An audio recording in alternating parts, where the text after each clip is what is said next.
Babysitting is supposed to be straightforward. You arrive. The parents leave. You look after the children. The parents come home. You go home. The house is familiar territory. You know the layout. You know which lights to leave on.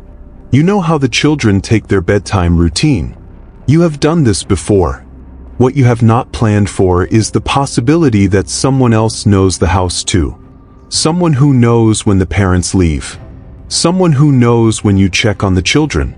Someone who has been there before you arrived and left something behind to make sure you know it. These are 3 stories from 3 babysitters who discovered that the house they were alone in was not as empty as they believed. One of them had a neighbor knock on her door twice in one evening to tell her someone was watching the back of the house. The second time the neighbor knocked, the person was standing at the kitchen window looking in. One of them discovered at 10 p.m. that the spare key she had noticed under the mat when she arrived was gone. Someone had come to the front door during the evening and taken it. She had not heard anyone. The key was gone. And one of them was putting the youngest child to bed when the child asked her not to let the man in if he knocked. The child said the last babysitter let him in. The child said he went upstairs. Check who else has access to the houses you are responsible for after this. Not just the parents. Everyone who has ever been given a key. Everyone who knows the routine. Everyone the last babysitter might have let in. The neighbor knocked twice. The first time she said she had seen someone go around the back of the house about 20 minutes earlier. She thought I should know. I thanked her. I checked the back garden. Nothing. I locked the back door and went back to the living room. The second time she knocked, she said the person was back. She said they were standing at the back of the house looking at the kitchen window. I was in the kitchen when she told me that. Someone was standing at my window looking in and I had not seen them. I had been standing at the kitchen counter for the past 15 minutes making a cup of tea. I had not seen anyone. Someone had been looking in at me through that window and I had not seen them once. My name is Sophie. I am 22 and I babysit regularly for 3 families in my area, all through personal recommendation, all people I know reasonably well. I have been doing it since I was 17. I know how to handle children, how to handle difficult bedtimes, how to handle the specific quiet anxiety of being responsible for someone else's kids in someone else's house. I have never had a problem. The evening started normally. The parents left at 7.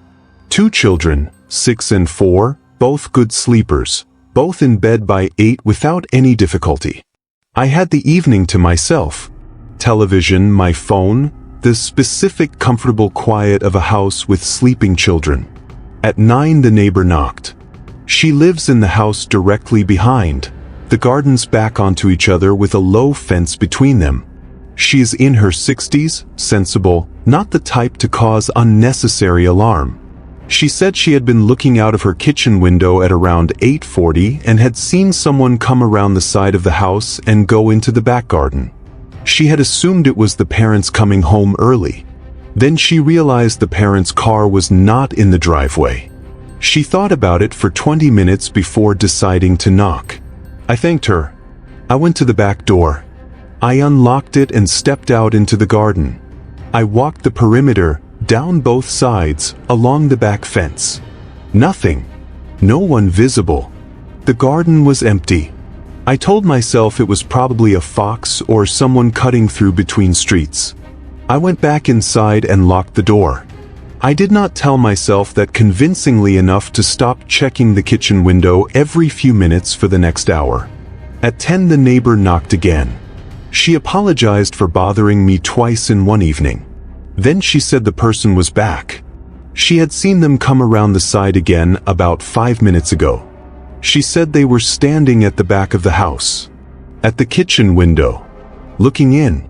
I had been in the kitchen for the previous 15 minutes. I had not seen anyone at the window. I had been standing at the counter with a direct line of sight to the back garden. I had not seen a single person. Either the neighbor was mistaken or someone had been standing close enough to that window to look in at me, and I had somehow not noticed them. I called the parents. They were apologetic and concerned and completely unhelpful from 60 miles away. I called the police, the non-emergency line. They took a note and said they would send someone to drive past when a car was available. The neighbor stayed with me.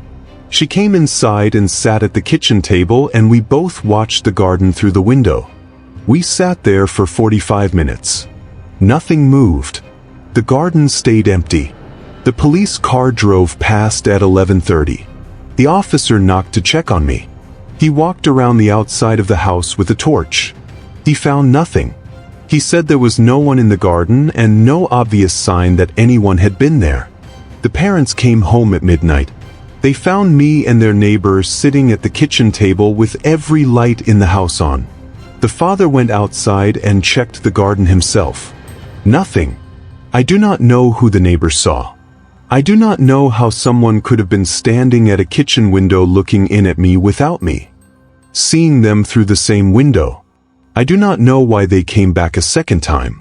What I know is that for the rest of that evening I felt watched in a way I had never felt watched before in any house I have ever babysat in. And I know that the back gate, which I had locked when I checked the garden the first time, was found unlocked when the father checked at midnight.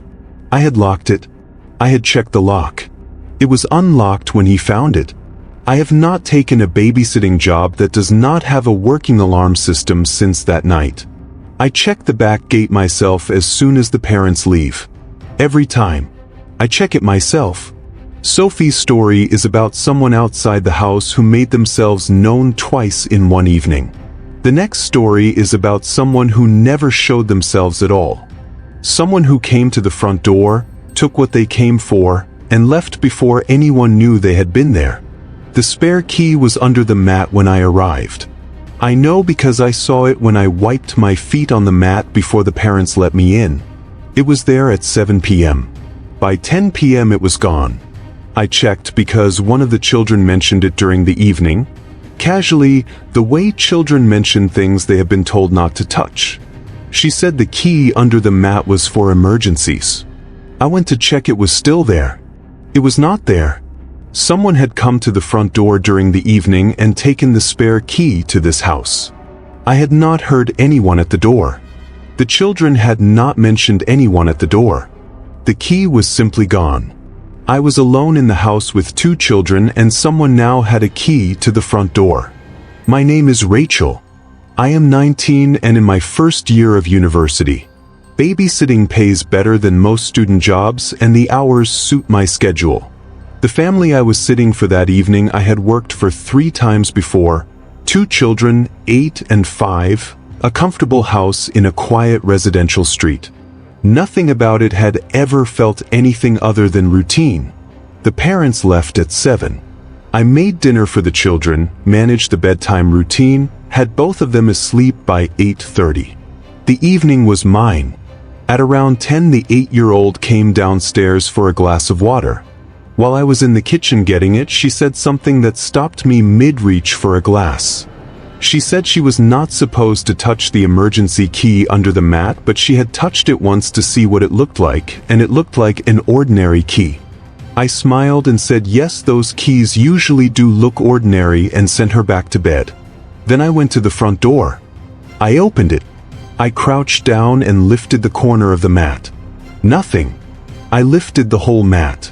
I checked under the edges. I checked the doorstep on both sides of the mat. I stood up and looked at the front path in the light from the open door. No key. I called the parents. The mother was confused. She said the key was definitely there. She had checked it that morning. It had been there for 2 years. I told her it was not there now. There was a long pause. Then she asked if the children were okay. I said yes, both asleep. She said they would come home early. While I waited, I sat in the hallway with a direct view of both the front door and the living room. I did not go back to the sofa. I did not take my eyes off the front door. I sat in the hallway and I waited. The parents arrived at 11. The father went straight to the mat. He checked it himself. He checked the doorstep. He walked the front path in both directions. No key. He checked the security camera. A doorbell camera he had not mentioned to me and I had not noticed. The footage showed the front path clearly.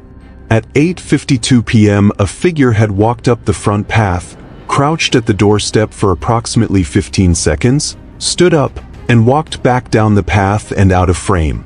8:52 p.m. The children were in bed. I was in the living room. I had not heard anything. The doorbell had not rung. Nobody had knocked. Someone had walked up the path, taken the spare key, and left in 15 seconds without making a sound that carried through to the living room. The police were called. A report was filed. The key has never been found. The lock was changed the following morning. The parents reviewed the full doorbell footage after that evening. The same figure appeared on the footage from 2 weeks earlier, also approaching the front door, also crouching at the doorstep, also leaving within 15 seconds.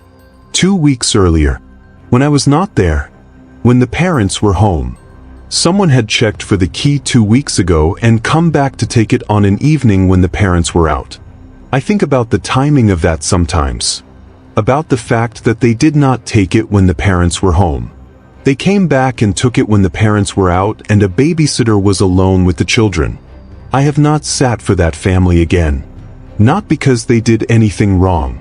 Because every time I imagine going back to that house, I imagine the person who walked up that path knowing the parents were out and crouching at the mat for 15 seconds in silence. 15 seconds. That is all it took.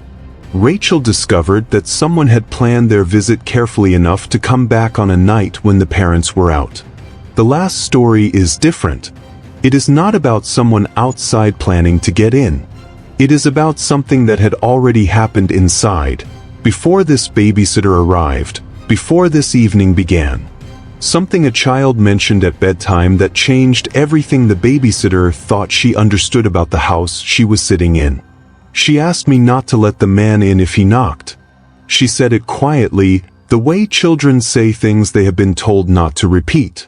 She said the last babysitter let him in. She said he went upstairs. I was sitting on the edge of her bed. The light was off. I had just finished reading to her. I had 30 seconds before she asked me that question in which I thought this was going to be a completely unremarkable evening. Then she asked me not to let the man in. And I was alone in that house for another 3 hours knowing that the last person who sat in it had let a stranger inside and taken him upstairs while 2 children were in their rooms. My name is Claire. I am 26 and I have been babysitting since I was 15, over a decade of other people's houses and other people's children. I am not easily unsettled. I have sat in old houses with strange sounds and unreliable heating, and I have sat for children who wake in the night and children who cry for hours and children who tell elaborate stories about things they claim to have seen. I know how to assess a child's story. I know the difference between imagination and something that needs to be taken seriously. What Mia told me at bedtime was not imagination. The family were new clients referred by a mutual friend. 2 children, Mia, 7, and her brother Tom, 4. The parents were pleasant and organized and had left clear notes about bedtime routines and emergency contacts. The previous babysitter, they mentioned, had left suddenly and they were not entirely sure why. They did not seem concerned about it. They mentioned it in passing. I settled Tom first. He went down easily. Then I went to Mia. She was a serious child, the kind of 7-year-old who chooses her words carefully. I read to her and she listened without interrupting, and when I finished she said thank you in the specific polite way of a child who has been taught manners properly. Then she looked at me for a moment and said, "Can I ask you something?" I said, "Of course." She said, "Please do not let the man in if he knocks." I kept my expression neutral. I asked her which man she meant. She said the man who came before, when the other babysitter was here. She said he knocked and the babysitter went to the door and let him in and he went upstairs. She said she had heard them go upstairs because her room is above the hallway and she can hear footsteps in the hallway from her bed. I asked if she had told her parents about this. She was quiet for a moment. Then she said she did not think the babysitter was supposed to let him in. She said she thought it might be a secret because the babysitter had looked at her in a way that said do not tell. I told her she had done the right thing by telling me. I told her to go to sleep. I closed her door and stood in the hallway for a moment. Then I went downstairs and sat in the living room and thought about what she had told me. The previous babysitter had let a man into the house, had taken him upstairs, while 2 children were in their rooms. The children's parents did not know. The previous babysitter had left suddenly without explaining why. I called the parents. I told them I needed to tell them something Mia had said. I told them exactly what she had told me. There was a very long silence. Then the mothers said they were coming home. They arrived within 40 minutes. The mother went straight upstairs to speak to Mia. The father sat in the living room with me and I told him everything again in full detail. They called the previous babysitter. She did not answer. They left a message. She has not returned the call as far as I know. They spoke to Mia more thoroughly the following day with appropriate support. Mia was consistent in what she described. She had heard it once. She did not know who the man was. She had not seen him. The family reported it to the police. An investigation was opened. I was not told the outcome. What I think about most is not the man.